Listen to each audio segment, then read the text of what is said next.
Welcome to 13 Nights of Halloween. Today I bring to you adaptation versus book. Stay tuned.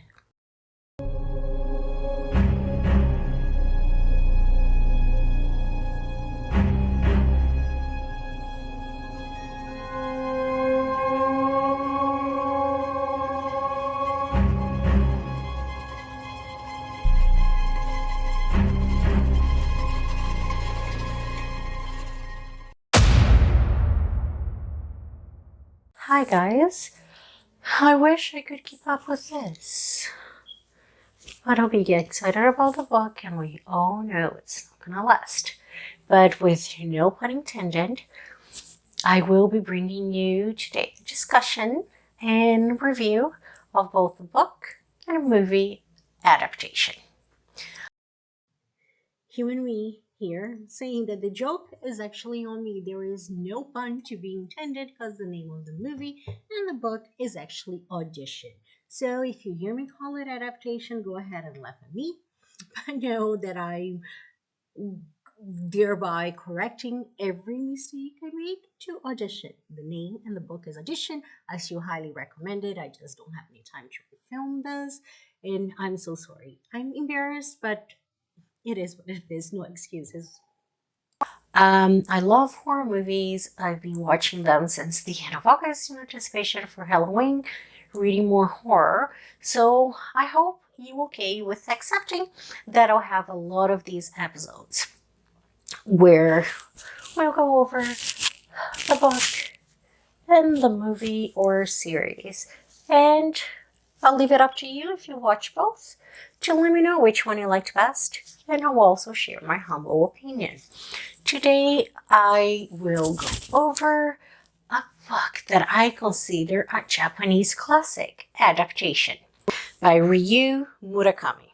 So in it we have Hayawama, this very lonely 40-something-year-old documentary maker, widow, father of a teenage boy. He finally decides that he's ready to date again with the encouragement of his son, and he will find someone to marry. He doesn't know where to look for women, so he approaches his even older friend who works in the same industry as him, and between the two of them they have this amazing idea of why not lie to your wife from the beginning. We will put up an audition and you can pick which ingenue you want to marry. They never need to know this was actually for you to meet them. We're just going to make the role that of one who's similar to who you're looking for in a woman. A woman goes, of course, let's do that. I mean, after all, I'm a man. Who cares what the woman thinks? I'll lie to her, she'll never find out. So, audition they do. Asami, long story short, seems to be doing well. Iwama is spending more time with her, and before they know it, they make up an excuse of why she didn't get the part in the movie, because she'll get the part of his wife. He throws advances at her. She accepts them. She's very shy, and the story goes from there. So for me, this is a short horror book, and I would definitely, without a shadow of a doubt, give it 5 mustaches. It's extremely unsettling. It's predator versus predator. I don't want to spoil too much of this, but let's just say that Asami has her own history. And she's not as innocent as she seems to be, but due to wrongs, make a right. And what is the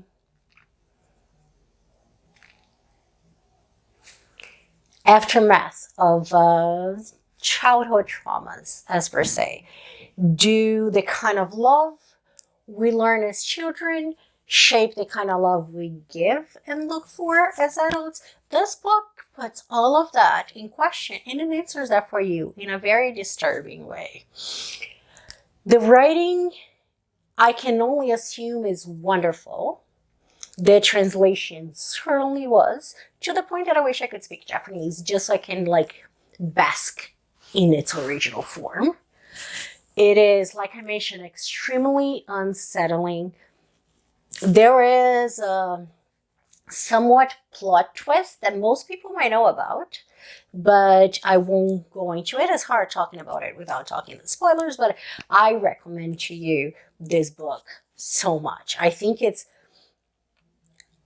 on the verge of unsettling. I can go because I don't really like books like this. For example, I don't think I would. No, I know I'll never read Survivor. So this is definitely on the road to Survivor, but in a form that I can stomach barely. Let's just say it is gory, it is intense, and it is as scary as it is clever in its social commentary. So I could not recommend Audition enough if you can stomach some sort of like unsettling gore. And if you can stomach more, definitely read it. So now let's go to the movie. I just want to make sure I get the director's name right. So the movie was released in 1999 and was directed by Takashi Miike. The story is the same. This is extremely similar to the book in both tone. The story is very loyal, and how to say that, if anything, it doesn't go as far as the book goes, but in other ways it goes farther.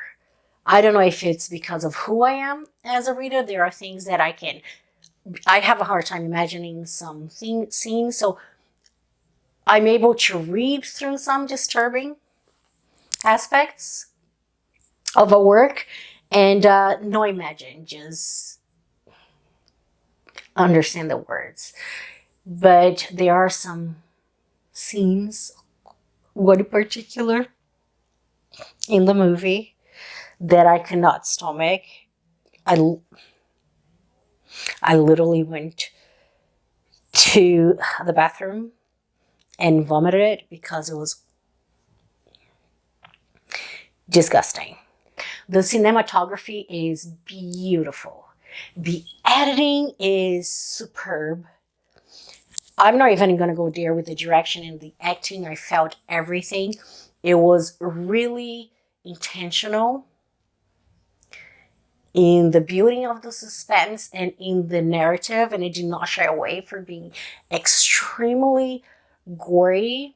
I've watched quite a few Japanese movies, and I would say this was surprisingly long, and it definitely took its time. It's kind of a slow burn, but then it has to be because it unsettles you so much. That is definitely one of my newfound favorites and classics. I'll be watching it many times over, and I highly recommend it as well. So I gave it 9 stars. Or let's stay consistent, I gave it 4.5 stars for the movie. It was just too slow